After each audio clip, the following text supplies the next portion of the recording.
చామాకు పొట్లాలు తయారు చేసుకోవడానికి కావలసిన పదార్థాలు: చామాకులు, ఉల్లిపాయలు, శనగపిండి, జీలకర్ర, ఉప్పు, కారం, నూనె.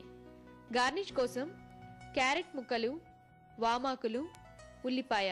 చామాకు పొట్లాలు తయారు చేసే విధానం: ముందుగా ఒక బౌల్లో 3 టేబుల్ స్పూన్ల శనగపిండి, 1 టేబుల్ స్పూన్ కారం, తగినంత ఉప్పు, 2 టేబుల్ స్పూన్ల ఉల్లిపాయ పేస్ట్, 1 టేబుల్ స్పూన్ జీలకర్ర వేసుకొని తగినన్ని నీళ్లు కూడా పోసుకొని పకోడీ పిండిలాగా కలుపుకోవాలి. ఇప్పుడు స్టవ్ మీద బాండీ పెట్టుకొని 1 కప్పు నూనె పోసి కాగనివ్వాలి.